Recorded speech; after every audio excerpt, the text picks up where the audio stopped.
जिल्हा परिषद शाळेतून शिकलेली अहिल्यानगरमधील शेतकरी कन्या बनली क्लास 1 अधिकारी। अहिल्यानगरच्या एका शेतकरी कन्येचा संघर्षमय आणि प्रेरणादायी प्रवास सध्या सर्वत्र चर्चेत आहे। जिल्हा परिषद शाळेतून शिक्षण घेतलेल्या एका मुलीने थेट क्लास 1 अधिकारी पदापर्यंत झेप घेत अनेक ग्रामीण मुलींसमोर आदर्श निर्माण केलाय। मंडळी, नगर तालुक्यातील मांडवे गावच्या सारिका संपत निमसे सस्ते यांनी एमपीएससी परीक्षेत यश मिळवत गटविकास अधिकारी म्हणजेच क्लास 1 अधिकारी पद मिळवले आहे।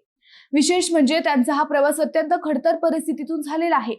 घरची आर्थिक परिस्थिती बिकट असल्यामुळे लवकर नोकरी मिळावी म्हणून त्यांनी डीएडचे शिक्षण घेतले आणि सीईटी परीक्षेतून शिक्षिका म्हणून निवड झाली। नेवासा आणि जामखेड तालुक्यात तब्बल 10 वर्षे त्यांनी शिक्षिका म्हणून काम केले। पण शिक्षिका म्हणून काम करत असतानाही त्यांचे एक मोठे स्वप्न होते, क्लास 1 अधिकारी होण्याचे। त्यामुळे शाळेचे काम, घरची जबाबदारी आणि अभ्यास हे सगळे एकत्र सांभाळत त्या स्पर्धा परीक्षेची तयारी करत राहिल्या। या काळात त्यांची सहाय्यक कक्ष अधिकारी आणि विक्रीकर निरीक्षक पदावरही निवड झाली, पण त्यांनी तिथेच न थांबता अभ्यास सुरू ठेवला आणि अखेर एमपीएससी परीक्षेत यश मिळवत गटविकास अधिकारी पदावर नाव कोरले।